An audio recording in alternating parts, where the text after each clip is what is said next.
Welcome back students, welcome to hecta solution YouTube channel. आज का जो हमारा टॉपिक है डाटा स्ट्रक्चर के अंदर एरेज। हमने इसको सी प्लस प्लस के अंदर भी देखा है। अगर आप प्रोग्रामिंग फंडामेंटल के जो मैंने प्रीवियस अपना एक कोर्स अपलोड किया है सी प्लस प्लस का, उसके अंदर भी आप देख सकते हैं कि उसके अंदर भी एरेज अपलोडेड है।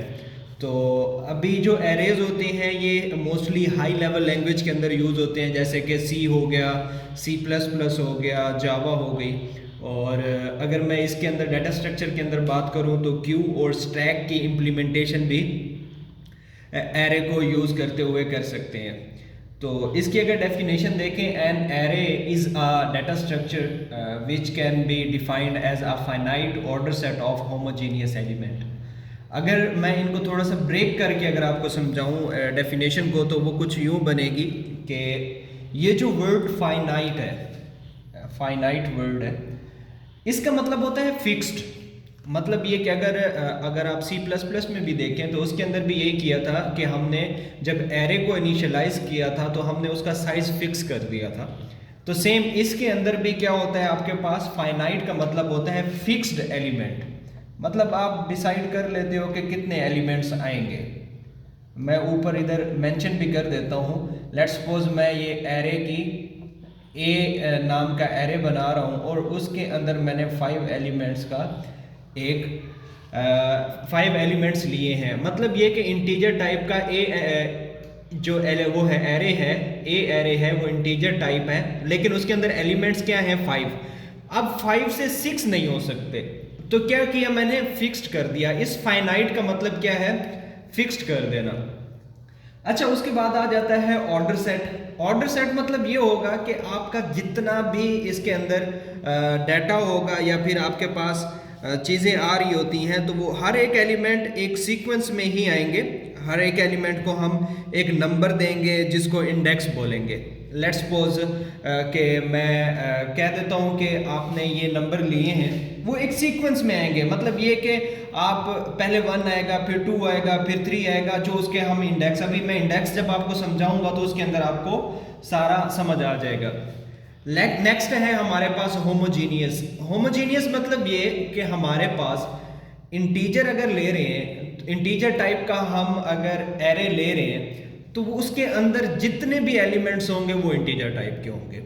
अगर हम फ्लोट ले रहे हैं तो जितने भी एलिमेंट होंगे वो फ्लोट के होंगे। अगर करैक्टर ले रहे हैं तो जितने भी एलिमेंट होंगे वो करैक्टर के होंगे।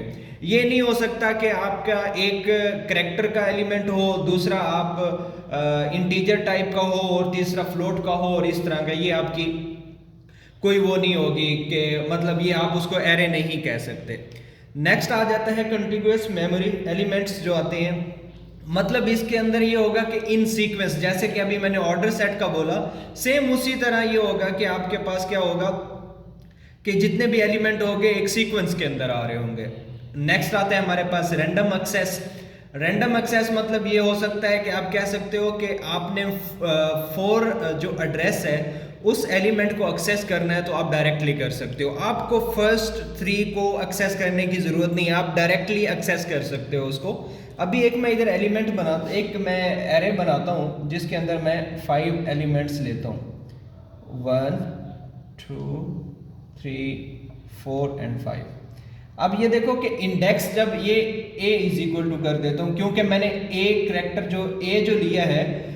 अच्छा, यहाँ सिर्फ a नहीं, यहाँ डिफरेंट आप कोई भी करैक्टर ले सकते हो जिसके नाम से आप एरे बना सकते हो। a b c d x y z कोई भी आप यूज़ कर सकते हो उसके अंदर। अब ये देखो कि जब एरे स्टार्ट होती है तो उसका इंडेक्स 0 से स्टार्ट होता है। 0 1 2 3 एंड 4, ठीक है। और सम टाइम आप इसको 1 से भी स्टार्ट कर सकते हो, लेकिन जो इंडेक्स है वो आपका हमेशा 0 से स्टार्ट होता है। तो आपके पास क्या है, 0 से लेके 4 तक आपके पास कितने एलिमेंट्स बन रहे हैं, 5। अब इसके साथ आप +1 नहीं कर सकते, मतलब ये कि 6 एलिमेंट आप इसके अंदर नहीं ले सकते। अगर आप ये देखो कि इसके अंदर मैंने कोई इनिशियलाइजेशन करनी है तो मैं आपको इनिशियलाइजेशन भी करके दिखाता हूँ। मैं ऊपर से डेफिनेशन को इरेज कर रहा हूँ।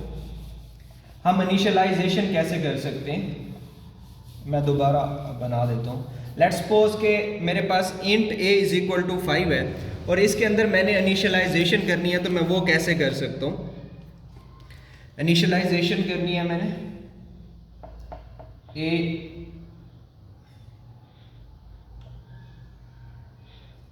A1,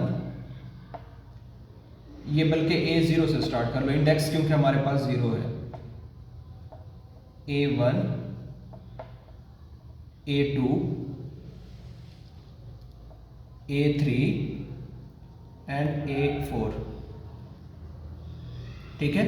अब इज इक्वल टू, मैं लेट्स सपोज आपके पास स्टूडेंट्स के मार्क्स हैं, तो मैं ले लेता हूँ 40, 45, 50, 25 एंड 35।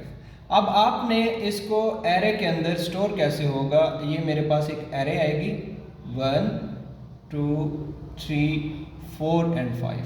अब ये देखो, ये 0, 1, 2, 3, 4, जबकि कंप्लीट कितने हैं?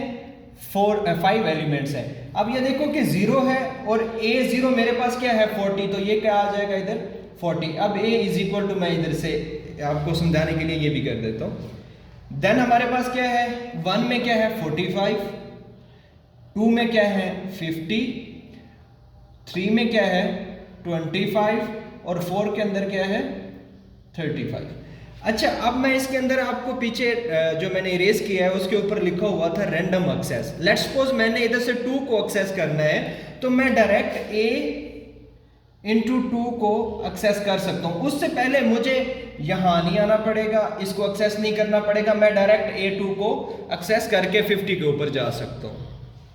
तो ये हो गई। अच्छा, इसके अंदर ना एरे का साइज भी मैं फाइंड आउट कर सकता हूँ। उसका फार्मूला है, ये होता है आपका लोअर बाउंड, जिसको LB भी कह सकते हो, और ये होता है आपका अपर बाउंड,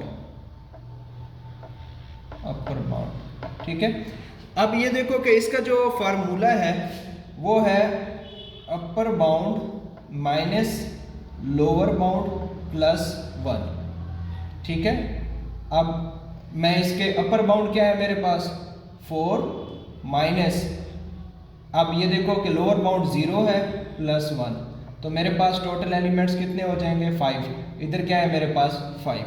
अच्छा, एरे की एक मैं सिंपल आपको अगर एग्जांपल दूं, रियल लाइफ एग्जांपल, तो आपके पास जैसे क्रिकेट की टीम है, तो उसके अंदर आपके पास अगर फिक्स्ड देखें तो 11 प्लेयर्स होते हैं जो कि फिक्स्ड होते हैं, आप 12 प्लेयर नहीं खिला सकते। अच्छा, उसके अंदर मैंने आपको बोला कि होमोजीनियस होनी चाहिए। होमोजीनियस को देखते हुए या फिर मेन की टीम होगी या वोमेन की होगी। कोई भी टीम आपकी अगर मैं कहूँ तो टीम क्या होगी कि वो मेन और वोमेन की मर्ज नहीं हो सकती। देन क्या है कि अगर उसके अंदर देखा जाए तो फिक्स्ड सीक्वेंस होगा, या इसी सीक्वेंस से आएंगे कि अगर आपका ओपनर है तो वो खेलेंगे, फिर 1 डाउन आएगा, फिर 2 डाउन आएगा, फिर इस तरह आप एक सीक्वेंस के साथ नीचे आते जाओगे। ये नहीं है कि आप रैंडमली किसी को भी आप आगे भेज दो, जो आपके रूल्स एंड रेगुलेशन। लेकिन हाँ, सम टाइम आप क्या करते हो, उसमें से किसी को भी भेज सकते हो, लेकिन उसके अंदर क्या होता है, एक आप एग्जाम्पल में उसको ले सकते हो कि आपके पास एक फिक्स्ड नंबर होता है बैटिंग के लिए। अच्छा, इसको हमने ये तो मैंने बहुत बता दिया कि आपने अगर एक्सेस करना है तो A2 लिख लो। तो एक्सेस किस तरह करते हो? एक्सेस के लिए आपके पास एड्रेस होना चाहिए। अब एड्रेस है, लेट्स सपोज इसका 1000 एड्रेस है, और मैं ये कहता हूँ कि ये जो इंटीजर है ये 2 बाइट्स ले रहा है, तो मैं ये करूँगा 1002, 1004, 1006, 1008। अब ये देखो कि 2 के सीक्वेंस से सारे एक ही सीक्वेंस में आ रहे हैं, कोई ये नहीं है कि यहाँ 2 है तो आगे 3 आ जाए। अब अगर एक्सेस कर सकते हो तो आप इसके एड्रेस से भी एक्सेस कर सकते हो। 2 ऑप्शन आ गए आपके पास, एक इंडेक्स से और दूसरा एड्रेस से। तो ये था आज का arrays in data structure. Thank you for subscribing us, और हमें आगे भी सब्सक्राइब करें, दोस्तों के साथ शेयर करें, और हमें सपोर्ट की बहुत ज़्यादा ज़रूरत है, आप लोगों की सपोर्ट करें। थैंक यू सो मच, जज़ाकल्लाह खैर।